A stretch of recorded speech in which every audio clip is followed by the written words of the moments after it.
COLOF is that we are a member-based organisation, and we have various member groups, one of which is our Justice for Palestine member group, which has been going for over 10 years.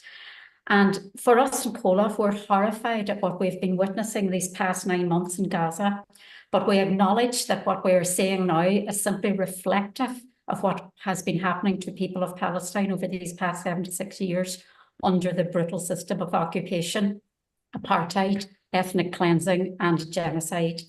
And we stand in steadfast solidarity with the people of Palestine. Mm-hmm. Yeah, thank you so much. And Caroline speaks for us at the Irish Global Health Network as well. And I think it's really significant that we're co-moderating this together, holding this webinar alongside COLOF. I just want to really acknowledge the work that COLOF does and our gratitude to you as a partner, and also acknowledge Trócaire, who are partnering with us on this webinar series. Just a couple of housekeeping things. We are recording the webinar. It's available live on YouTube. We're streaming now, and it'll be available afterwards.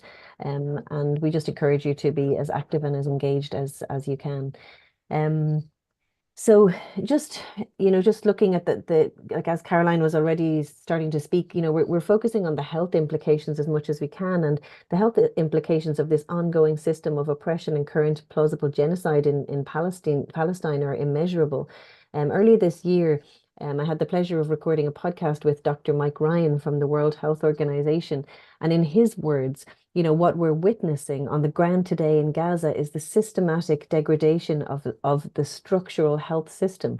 He also said that we're experiencing a tsunami of health needs, not just the physical wounds, but the psychological wounds. And then on top of that, the increasing risk of contagion and epidemics, because so many people are packed together with no latrines, no showers, no running water. So they're just, some of the many, many issues that are being faced today, by our friends in Palestine. Caroline, I'm going to hand over to yourself, just if there's any other context you want to add, and just to introduce our amazing speakers today. Yeah, well, the only thing I would add, Nadine, is that as we are witnessing and watching this unfold through our screens, we're absolutely horrified by the senseless and brutal killings, as well as the blocking of aid, the forced starvation, and the deliberate targeting of hospitals and healthcare workers. We believe that the need for global solidarity has never been more pressing, and it cuts deep to our souls to witness the dishonouring of such beautiful and precious human beings. And of course, talking of beautiful, precious and compassionate human beings, we're extremely grateful to our panellists for this evening, who are all driven by a deep love for humanity and driven by compassion. So we'd like to invite you all to listen deeply to our panellists as they give their first-hand accounts. And we invite you to be present with open hearts, compassion and humility, and to bear witness and reflect on how we can deepen our solidarity actions. So we have 3 panellists this evening. Our first panellist will be Marie-Aure Perrault, and Marie-Aure is the Emergency Coordinator for MSF. Marie worked in Al-Aqsa Hospital in Rafah, Gaza, and she has witnessed how the situation has deteriorated as all humanitarian actors continue to struggle in providing humanitarian relief. Our second speaker will be Nick Maynard. Nick is a British surgeon at the Oxford University Hospital, and Nick has travelled to Gaza many times. His experience is a valuable source for awareness raising and the situation in Gaza. And our final speaker will be Wala Al-Absi. Wala is a qualified dentist, currently pursuing her Master's in Public Health in University College Dublin. Wala is from Palestine, and she moved to Ireland for her studies in September 2003, and she's been tirelessly working to raise awareness on the ongoing violence in Palestine. So we will begin then with Marie. And we have a few questions for you. So we'll just begin with, if you could talk a little bit about the systemic destruction of the healthcare system that has taken place in Palestine. Right. Thank you, Caroline, and thanks for having me. If you think of a healthcare system and what a healthcare system needs to function, you would say first healthcare facilities, right? And we've seen now for the past 9 months, the systematic targeting of healthcare facilities in Gaza. In October, everybody was horrified when the first hospital was targeted by the Israeli army.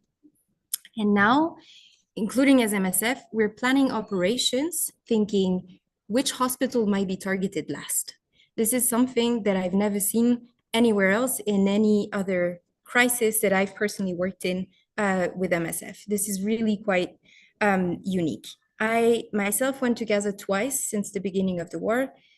First throughout November and December, and then in March, April this year. In between these two times, in this lapse of time, every single healthcare facility I personally worked in November and December has had to be evacuated by MSF at some point when I returned in March. This is again something I've never experienced before. And it's really the pace at which we're evacuation order are thrown on healthcare facilities is just completely insane. And it is something that is really impeding not only humanitarian workers or healthcare actors from providing care, but it is also severely impeding the capacity of patients from accessing this healthcare. Then you would need healthcare workers. And the targeting of medical personnel, I think to date, and the fact that we have to keep track and we have to keep account on this is just chilling. I think to date, we're at 33 PRCS, Palestinian Red Crescent Society, members who were killed while on duty. They're providing one of the most essential services now in Gaza at the moment. They're going in the most extreme conditions to the site of bombings, fetching whatever they can, whoever they can, to bring them to the nearest hospital in, again, the most extreme conditions. And these people and these healthcare workers have been targeted in a consistent manner in complete disregard of international humanitarian law. MSF ourselves, we've lost 6 colleagues since the beginning of the war, several while on duty, including during the attack of the Al-Auda hospital in Jabalia in northern Gaza. And just yesterday, we lost a colleague in Gaza City as he was going to work, a physiotherapist, and he was going to work on a bicycle because this is the kind of resort, the transport means that people have to resort to now in Gaza, and he was killed as he was going to provide whatever healthcare he could to people in a situation which northern Gaza is in practice in reality it's a siege under a siege. The whole Gaza Strip is under complete siege, but northern Gaza is a siege under a siege. And as he was trying to provide healthcare to the population over there, he was killed. Then you would need for a healthcare system to function, then obviously you need to be able to provide care to patients. For that, you need supplies. As I was saying, now there's a complete siege on Gaza, and bringing medical supplies, but not only, but medical supplies into Gaza has been extremely difficult up until now. And not only bringing things in has been difficult, but also the level of care that we can provide in Gaza is very limited. It's limited by, again, the number of hospitals that are still standing. It is limited by the supplies that we can bring in. And the conditions that people are left in very often require that we evacuate them outside of Gaza so they can receive the proper care that they need. Now, and it was difficult since October 7th, it was difficult before October 7th for the people of Gaza to seek healthcare, appropriate healthcare outside of Gaza. Since the 7th of October, it's been extremely difficult, and it has been even more difficult, if that's possible, since the Rafah crossing stopped operating. And so now effectively, we're left with a healthcare system that is completely on its knees.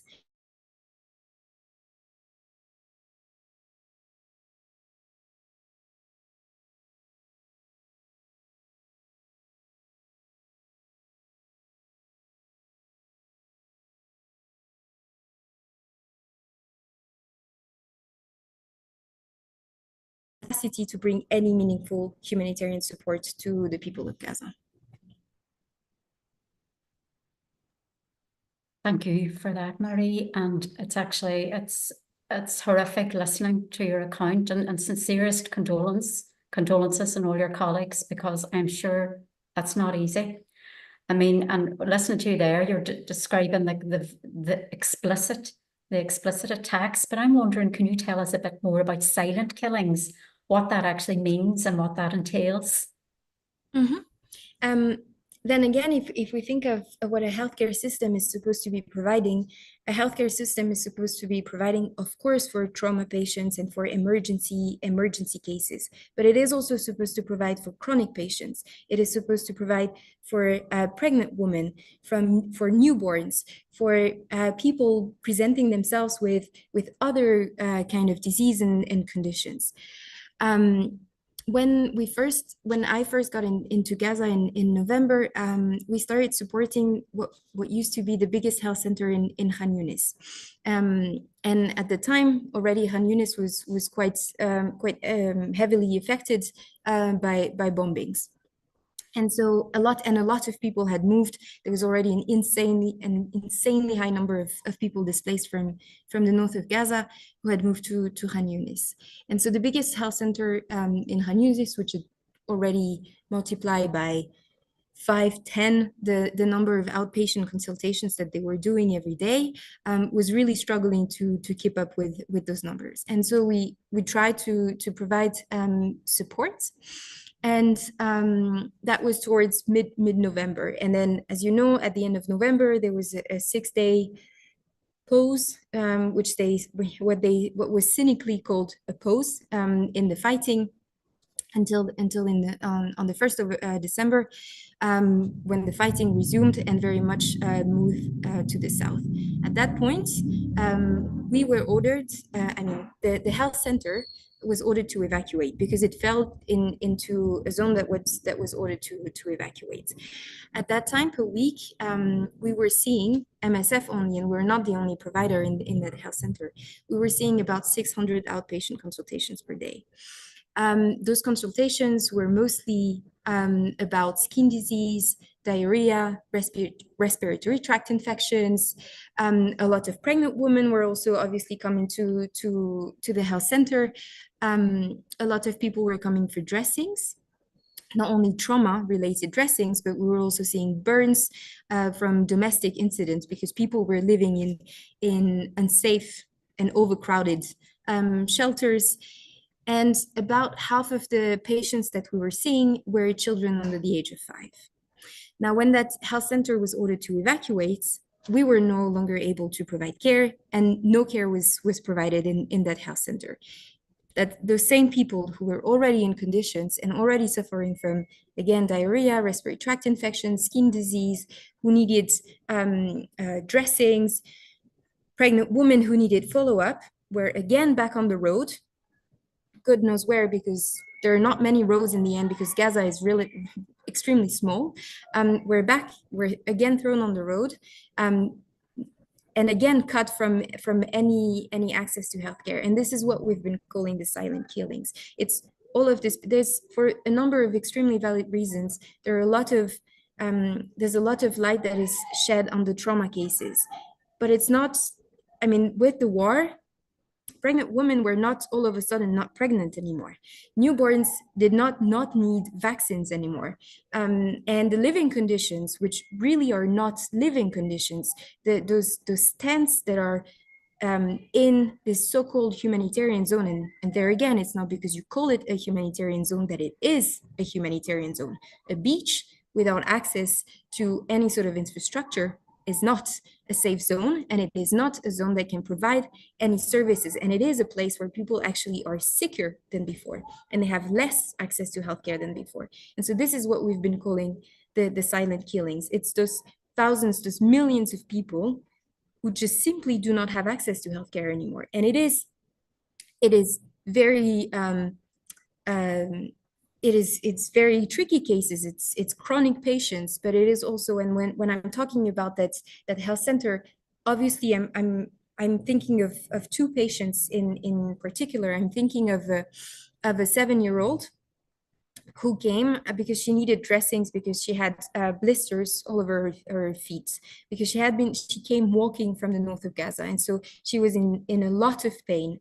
And so as we were dressing her wounds, then it was just the day before that the health center was evacuated. And I was thinking about her when we got to know we could no longer go there. I was thinking, she's thrown again back on the road with the same, and she still needs these dressings. And now who is going to provide that service for her?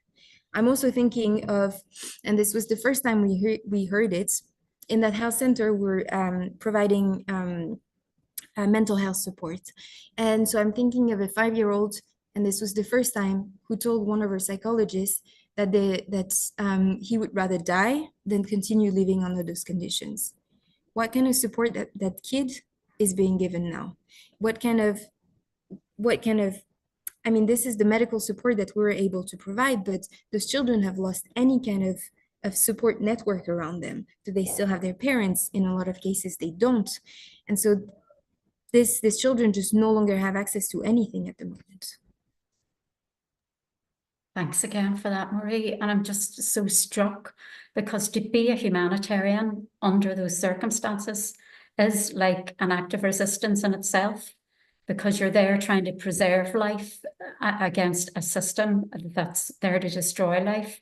I mean, it's so touching listening to you. It really is. And on that, when you were touching on humanitarian aid and so on, can you tell me from your experience what has been the major challenges in providing the humanitarian aid in Gaza and Palestine?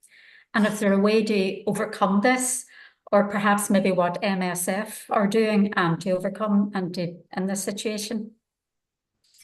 And then first, obviously, it's not so much about me, but it is about my colleagues from Palestine, and MSF is working with over 500 national colleagues in Gaza, and they're the ones who are really have been working around the clock 24/7 since the beginning of the war for nearly 9 months now. Not knowing, when they come in the morning in the hospital, they do not know if they will find their families back in the evening, but they also do not know if their families will not arrive in the hospital injured, or in the worst case scenario, dead, during their shift at the hospital. And they're the ones who are really, really, truly holding the light and values of humanity in this time. At the same time, I would absolutely refuse the discourse of calling them heroes, because in their own words, this is what they told me, we're not heroes, we're victims. And heroes would mean that there's a way they could magically alleviate this suffering. No, the suffering can be ended by a ceasefire immediately. And that immediate ceasefire must come from the ones who have the power to implement this ceasefire. And so I would say this is the most urgent thing that the people in Gaza and my colleagues in Gaza need at the moment. As for, and because this came a bit with it, it's what is the humanitarian narrative in Gaza at the moment? And a big narrative has been the number of trucks. Not so much, of course, since the Rafah crossing has been closed, but still we see it, the sort of daily count of trucks going into Gaza, or now going through the pier, through the sea, or even worse, the airdrops. This is not how you respond to a humanitarian crisis. It doesn't matter how many boxes you might drop from planes, it's not going to meet the needs. The way you respond to a humanitarian crisis such as the one in Gaza is that, yes, you bring in humanitarian aid, and the most meaningful way to do that is through the road, because this is how you can bring massive quantity, but it doesn't stop at the border. And that's why counting trucks is just, again, extremely cynical. It is, you bring the trucks, but then you need to be able to collect the trucks, and then you need to be able to distribute what's inside those trucks. And this has been a major challenge. And because there's no security guaranteed, because the roads are destroyed, because we cannot move the way we would want to, this is extremely challenging. And so I could tell you of way we try and find to make this work, but in reality it is extremely difficult. And it is, at the moment, we're left with thinking, can we operate tomorrow? Can we still go on tomorrow? Will we still have supplies tomorrow? Will we still have a team coming to work tomorrow? Or will they also be ordered to evacuate, or in the worst case scenario, no longer be there?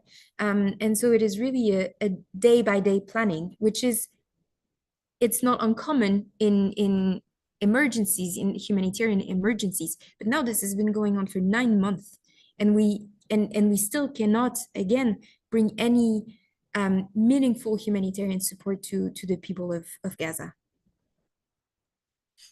Marie-Laure, thanks so much for answering all those questions. And just a reminder that people can pop questions into the chat, and you can put questions to Marie-Laure again, maybe in the last 10 or 15 minutes.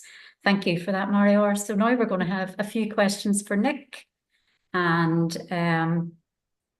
so Nick, first question we have for yourself is, can you tell us a little bit about your work as a surgeon in Palestine? What have you seen on the ground, and how have you managed to treat patients under these circumstances? Yeah, hello, and thank you very much for asking me on.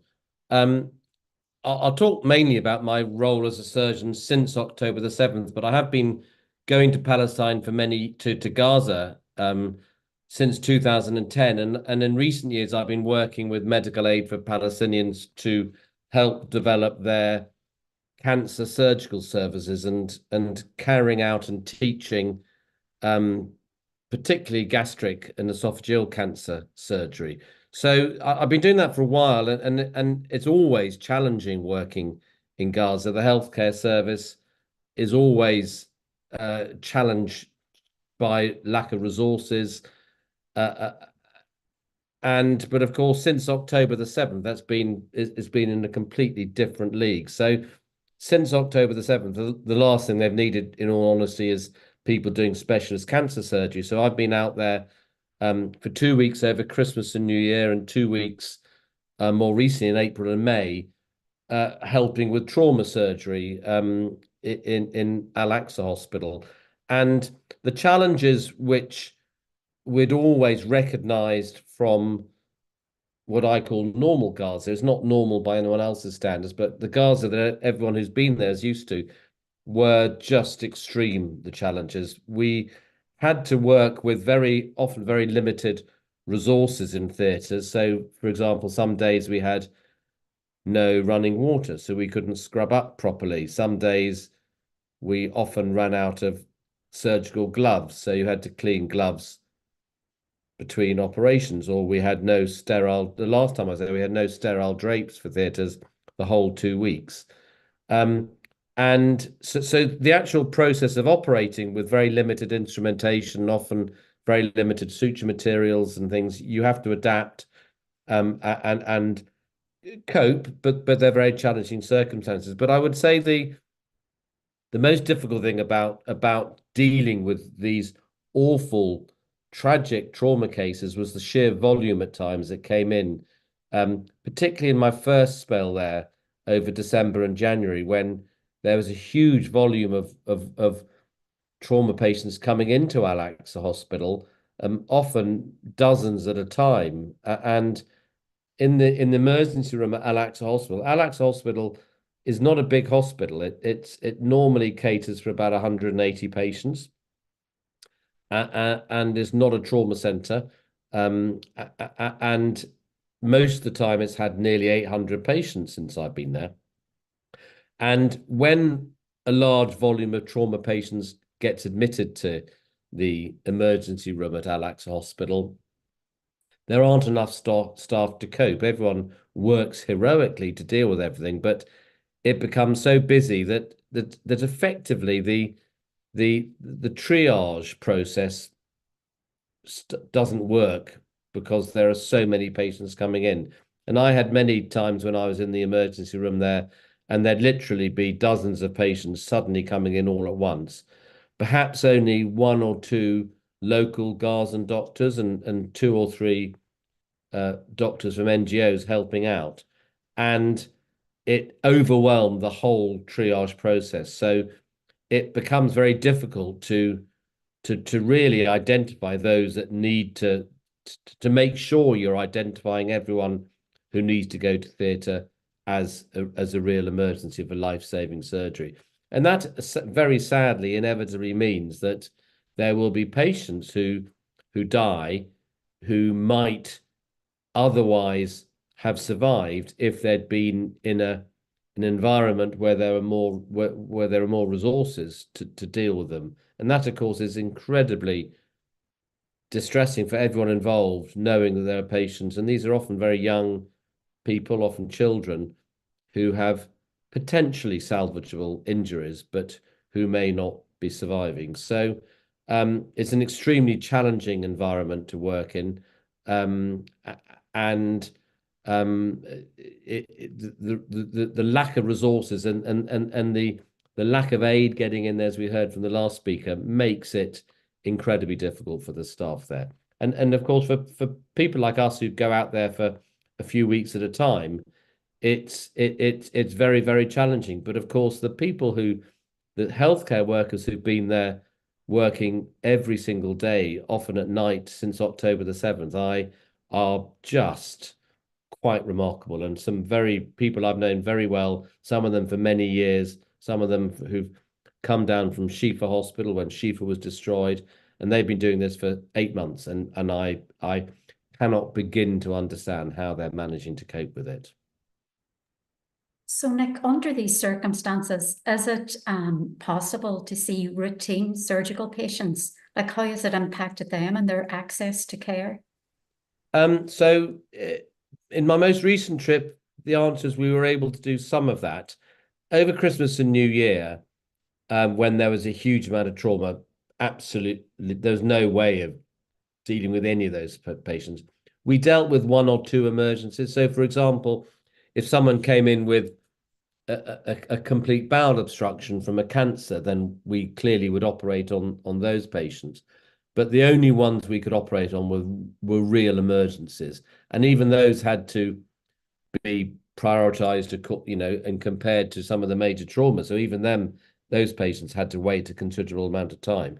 But the patients, the normal surgical patients that I've seen for many years in Gaza, really weren't being treated at all. So until they became real emergencies. So and it lends itself to what we heard about the silent deaths, or what the excess deaths from non-trauma related disease.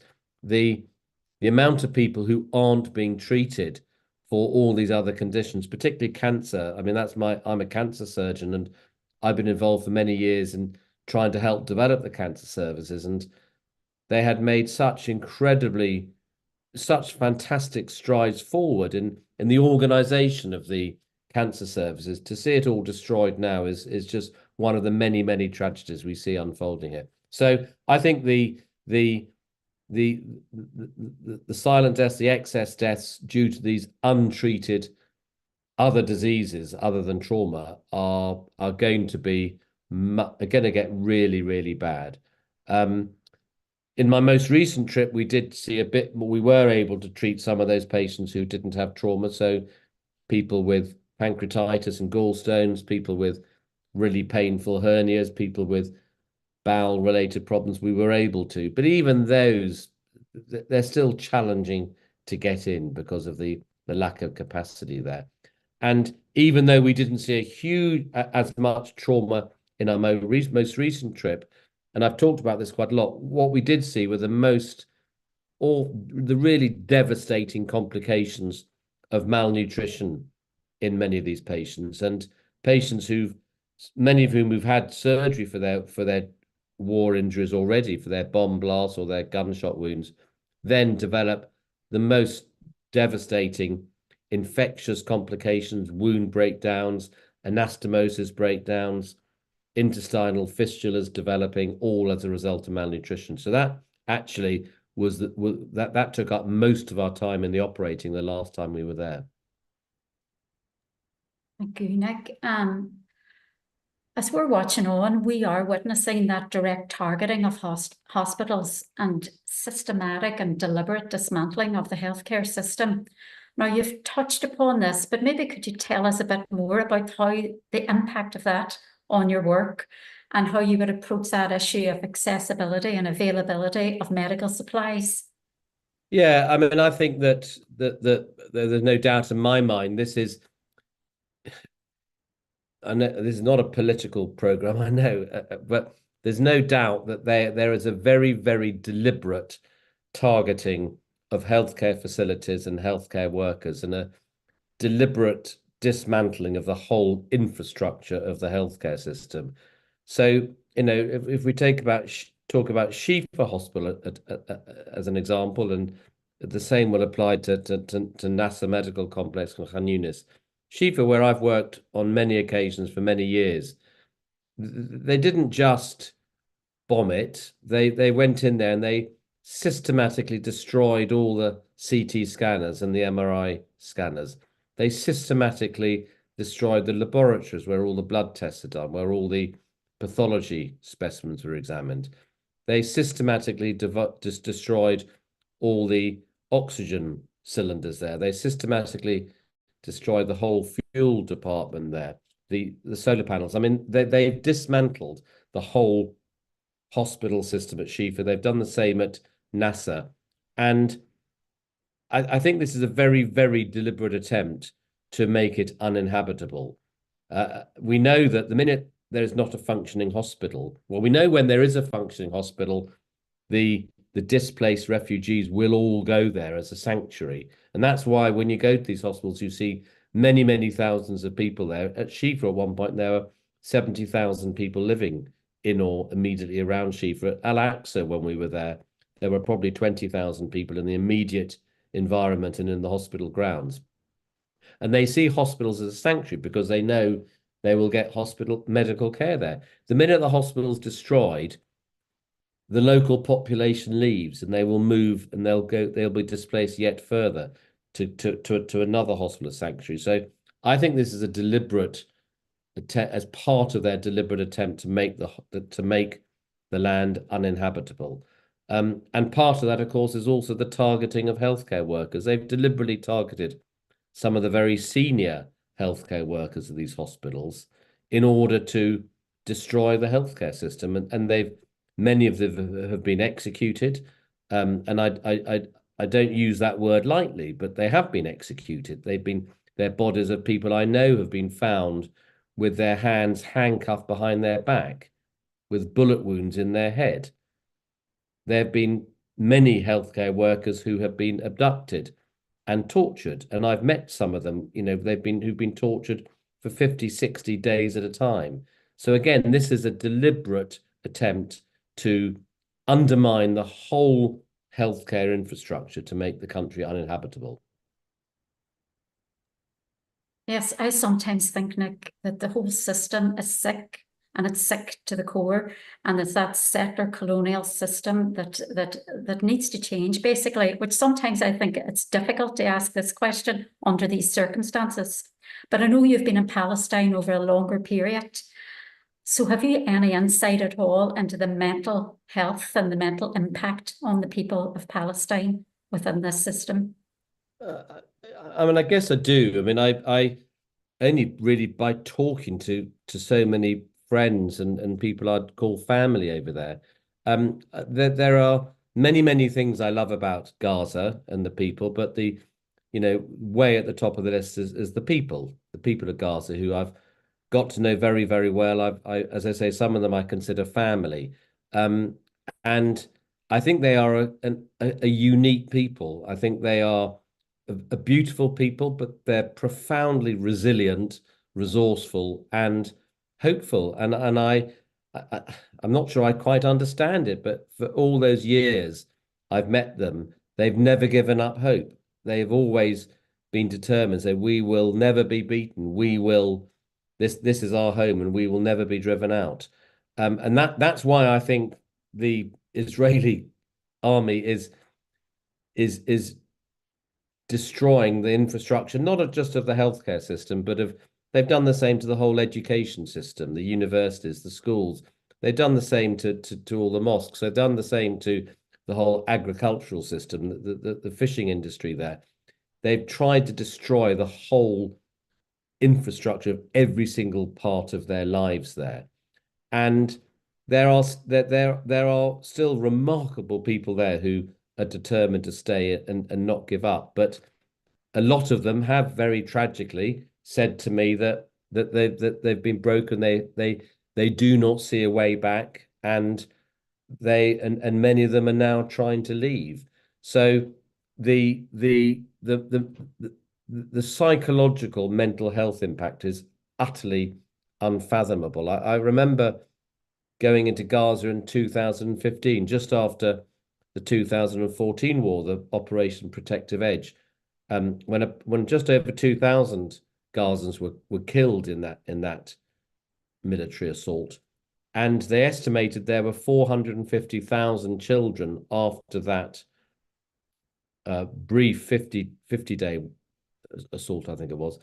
There were 450,000 children who were in urgent need of psychosocial aid because of mental health trauma induced by war. Just imagine what that is going to be like now. It is unfathomable. And I think the mental health trauma, the need for psychological support will be just vast after all of this. Thank you for that, Nick. I'm just going to hand back now to Nadine, who is going to ask Wala some questions. Thank you. Thank you, Nick. Thank you, Marie-Aure. Wala, I'm just so conscious. I've been looking at you on the screen and so conscious of you listening to this, the systematic targeting of healthcare workers, the silent killings, and Nick saying there, the people of Palestine never giving up hope. I know that I first met you in September when you just arrived, just early October, and when this was all just unfolding. And for you, this is personal. Your family are still there or on their way trying to get them out. Can you tell us a little bit from your personal experience? How are the lives of Palestinian people being affected by this violence? It's terrible, terrible violence. Thank you, Nadine, for giving me the chance to talk to you and meet you all again. As a Palestinian coming from Gaza, I recently moved to Ireland a few weeks ago before all of this has happened. It could take ages to address the physical and mental health of Palestinians, but what people don't understand is that it has been going since the day we were all born. It has not started on October 7th. We don't know any other reality other than the reality of wars and escalations and the fight for our basic rights, for treatments, for education, for you name it. And I see myself as I've lived every day in my life in Gaza, but I would never be able to describe it as my family and friends and all the people I know in Gaza are currently living in it. No matter how I imagine, it is nothing like the wars I've lived, like everything we've ever experienced in Gaza. It's not Gaza anymore, it's gone. You grow up with the stories of your grandparents, their displacement, your parents suffering, you're fighting for your living, and to get anything you want, there has to be a process for it. There has to be a whole thing to do in order for as simple as to get food, to travel, to do anything as simple as just going to the neighboring country. You grow up as a 2-year-old knowing every term that you should never know: occupation, wars, killing, rockets, everything. So when you ask about this, I don't think there's anything called a post-traumatic stress disorder for Palestinians, as long as the trauma is going, and it has been going for ages and for years. So all of this has to be done, all of this has to be over in order to start processing what we've lived and what we are living currently. It accompanies you actually when you leave. And everybody mentions the kids, the psychological effects on kids, but no one mentions the adults. The adults are suffering as well as the kids, and the mental health of adults affect their kids and affect their day-to-day lives. And I left Gaza, but the effects of Gaza never left me. We always say this sentence. It accompanies you even here in the daily life, as someone who is not currently living in the war, but actually living two lives at the same time. Whenever you hear an airplane hovering in the sky, you think it's like you never actually fathom that you're not there. And whenever you hear something that is cracking so hard, you never actually fathom that you're not there again. So it keeps coming, it keeps going. It it never ends. It actually never ends. And as for the physical health of Palestinians, and where do I start? Before I came here, every corner in the street you would find an amputee. As simple as that. Every corner in the street, every house, you would find someone suffering with chronic diseases that is not able to go to get treatment because probably there's no enough equipment in the hospitals they're going. There isn't enough medications, or the medications are too expensive or not allowed by the Israeli occupation forces to enter. So you grow up fighting for your basic lives and you continue to do so. That's the only reality, you know. And I've recently read the latest statistic by the Ministry of Health that says over 86,000 of Palestinians are injured. And I just can't imagine the lifelong suffering they're gonna continue to have because of what happened in this October 7th attack and the ongoing genocide that is happening in Gaza. And what has happened to Gaza and still happening from the healthcare infrastructure destruction will take years and probably decades to rebuild. So they're going to be fighting on their own.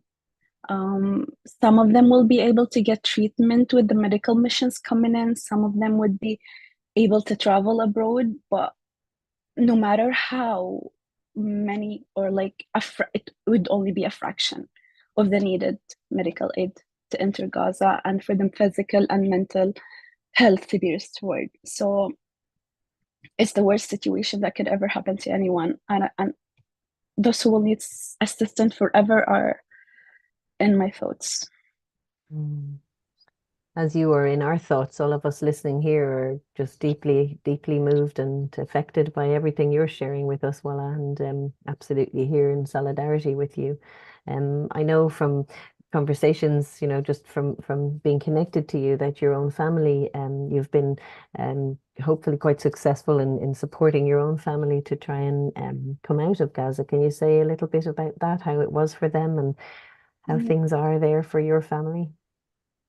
I don't know if I can call it a funny story with everything that is going on.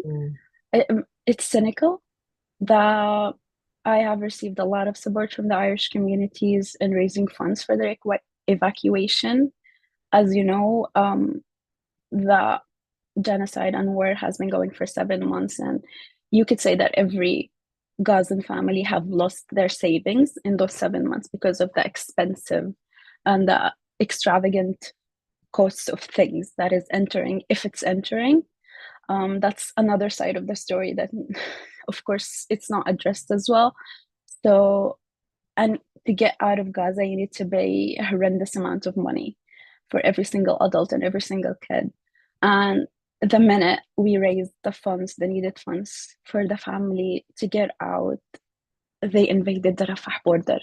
And the same day I wanted to register them, the Rafah border was gone. And that was the only way out for people out of Gaza and for patients out of Gaza currently. And as Mary-R mentioned, Chris got into Rafah, but then left through Jordan. So people are stuck currently in Gaza. No one can leave. No patients can leave. Not my family, not my friends. None of them can leave. So I don't know when this nightmare will end, but I have no words. Like, to be honest, I have no words currently. Yeah, thank you, Walla. And we're really thinking about your family and all the families who Yeah. are just stuck there. And You know, I see you here, and I know you were working with us, volunteering, in fact, with us, and as a student here, and you're studying public health here, a master's student, in Ireland, and you know, I'm just imagining your days. You're studying these, you know, different public health modules and doing your best to continue your studies, and I'm sure your family is so proud of you to be here doing that, and so behind you. And then you know, you're listening to the realities of what's happening and what's happened to the public health, the system and the infrastructure, from as described by Marior and by Nick. I guess, you know, have you any thoughts on, I don't know, that just seeing that the public health, what it should be and what it is, and you talked about it might take years to rebuild. I mean, how can Yeah. you see that? Any thoughts on that? Yeah, I think the only viable solution to improving the public health in Gaza now is currently by having a ceasefire. Right. That is the ultimate solution. But let's say, as I've been dealing with medical missions since I ever graduated dentistry in Gaza, I've been working with them and I've been going to clinics and hospitals. If we want to do actionable efforts, is by sending more medical missions to Gaza, sending doctors and volunteering their times, their equipment, their whatever you can, even as little as goes, it's needed. Because I've been hearing horrendous stories from my friends who have been volunteering in the hospitals in Gaza, that they have been using, for example, home disinfectants to treat patients. They have been using cloths, like the clothes that we wear to treat patients. Patients were sleeping on the ground because there hasn't been any available beds, because the amount of patients that has been going into the hospitals injured are 10 times or like even more the normal need of hospitals. And the healthcare system has been literally falling apart even before this war.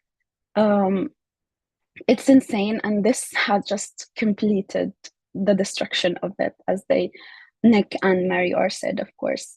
What we need more is medical missions, as I've said, and I don't need to go far to express the sanity of the situation. Even I remember the first week of war, my brother got injured and he had a sharp nail in his hand.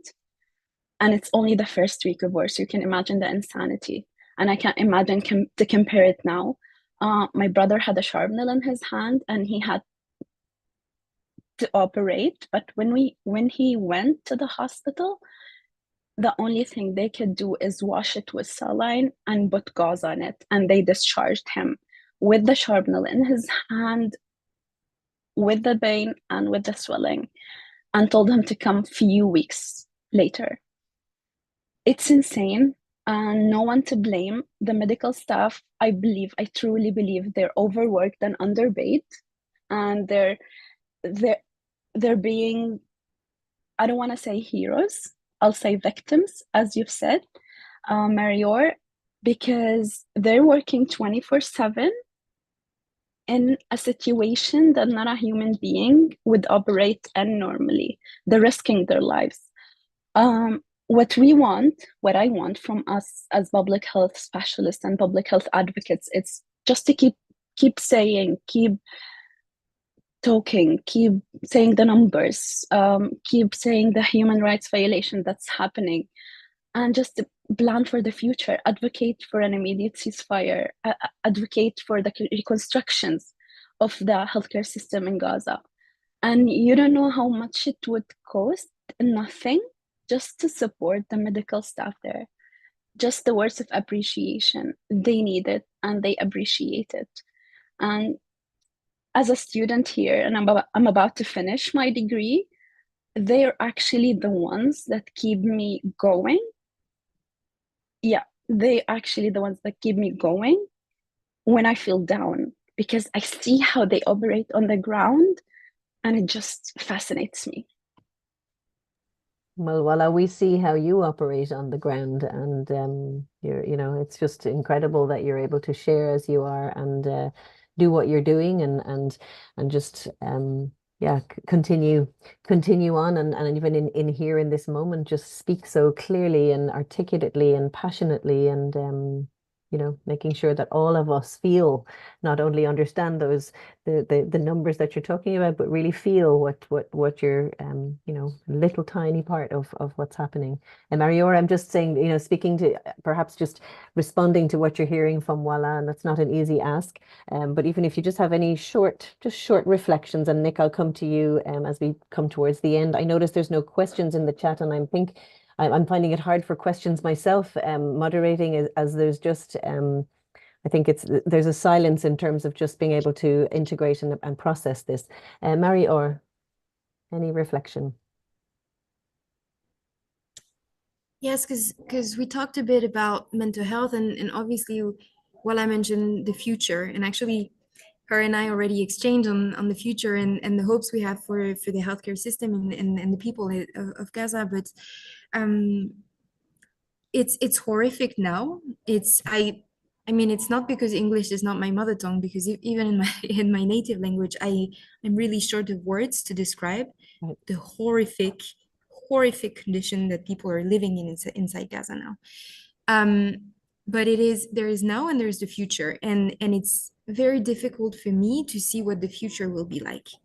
The number of children that we're seeing in the hospitals so severely injured. We're talking about babies who have never learned how to walk and who had to be amputated of both legs. They will just simply never walk. We're talking about children so traumatized that when we were asking them to draw whatever they wanted as part of a mental health support, they would draw the scenes of their families being killed during the bombing of their houses. So specifically, they would draw their parents with an arm on the side or their legs a bit further away, full of bloods. You could see the trauma there. And at the beginning of and this has been said many times now, but again, the pace at which we sort of get used to a new normal, which is absolutely unacceptable, means that we need to repeat how unacceptable things are in Gaza at the moment. But the number of what we were seeing at the beginning when I first went into Gaza, the first time we had what we call a WCNSF, Wounded Child No Surviving Family. So it's the children who arrive in the hospital and they're the sole surviving member of their families. And then the first time that happened in November, we were a bit wondering, what do we do? And then we had this girl who was in the pediatric ICU and thinking, what do we say to her? Is there a way you can say things? And then the people in the hospital, in Alexa Hospital, so where Nick worked, in the staff in the pediatric ICU were thinking, we just want to sort of not break the news to her because we don't know how to do it. And also she's also trying to recover from horrific injuries. So how do you tell that to a child? You cannot say it now, but you also cannot say it in 10 days. You cannot say it in 10 years. It's horrible. No. And Mario, I think it's really just to even just to kind of segue, if I can, to Nick, but just to hold what you said. The last thing you said there is, how could you tell that? How could you tell that to a child? How can you tell that to a child? And I think that let's hold that, because there's just no response for that. And maybe I'll move to you, Nick, and just say if you have a key message for people who are here wanting to support, or any reflection, just as brief as you can on what you heard from Wala. Yeah, I was deeply moved by what Wala said, and it's as much as one pays attention to what's going on, listen to people, it's still difficult to put yourself in the shoes of those who've been directly affected by it, and it's just deeply tragic. I feel very strongly that every single person can do something to help with this. As Wala said so eloquently, there needs to be a ceasefire. Nothing can improve until there's a ceasefire, and that actually, and we simply cannot rely upon the Israeli government to do that. There has to be huge pressure on them. And I think the work that that everyone puts in, those that can go into Gaza can provide humanitarian aid is absolutely vital. But just as important as the advocacy and that all of us can contribute to and to bear witness to the crimes that are being perpetrated there. Every single one of us, whether we're volunteers, whether we just talk about it, educate people about it, put pressure on our politicians to increase the pressure for that. It is vitally important, and it is public opinion that will force our governments to actually make the difference. The only other thing I'd like to say, sorry, because you did say very quickly, and I apologize, is that we are already people thinking about it, but we need to really escalate our thinking about the rebuilding and the restructuring. We don't know what's going to be left to rebuild and restructure, but it is vital that we do that with our Gazan healthcare colleagues central to that, in charge of that. Yeah, thank you, Nick. And I just see Walla here as a leader, one of the leaders of that future that we're hoping and thinking and wanting. Walla, do you have just a very short message for anybody before we close, and we'll share some resources with people? I just thank you for going there, and if every single person of us would just keep speaking up, sharing the numbers, sharing what's happening, and actually planning to bring more friends and more medical colleagues there with them, it would be amazing. To see just actions on the ground is the best viable solution currently. And that's the only thing I want to say. Let's till this all madness end. Insanity, as you so aptly said a number of times. So while we hear your message, bring as many medical personnel as we can, mobilize missions, medical missions, keep speaking out, keep talking, and just stay connected together. I guess on behalf of Caroline and myself, we just really want to thank each and every one of you for doing exactly what you're asking all of us to do, and that is making yourselves available to speak out. And I think there's a number of things. It's always in this point, like, what can I do? What can I do? What can I as an individual do? What can we as organizations do? And in the chat box, we're going to share a number of things in the chat box that we hope people can take action on, that the speakers have contributed to this list. That is, and I hear it loud and clear, calling for a ceasefire, as many, just really, really clear that there's nothing else that's going to, that's as powerful. And there's things to read and learn more about what's happening, getting involved, joining some of the boycotts, learning more about the Irish government and how it's responding, demanding governments. There's ways to do that. They're also going to be shared in the chat. There's an Ireland Palestinian Solidarity campaign. Please follow that. Become an IGHN member and make sure to sign up for more of the conflict and violence webinar series to keep yourself well educated and aware. Become a COLOV member and join that movement for change and become part of the member group there that Caroline was mentioning in the beginning. So lots of things to do. Just do something. I think that the key message, find the thing that works, that is possible, and do something. And we're very lucky to have Walla in Ireland with us here. And we're going to stay connected to Walla to just continue to do what we can do. Caroline, any very last word? I know we're actually at time, so we like to close on time, but anything? Yeah, it's just finishing, Nadine, with that urgency that each and every one of us have a responsibility to collectively say no, and also to demand that our government begins to sanction Israel, and that urgency for a ceasefire. Yeah. Thank you. Thank you, each and one of you. And Walla, a special thank you to you. And our hearts and minds are with you and all the families, your family and all. So thank you, everybody. And yeah, we will be back in touch very soon. Thank you so much. Thank you. Thank See you you. soon. Thank you very much. Bye. Thank you, Nick.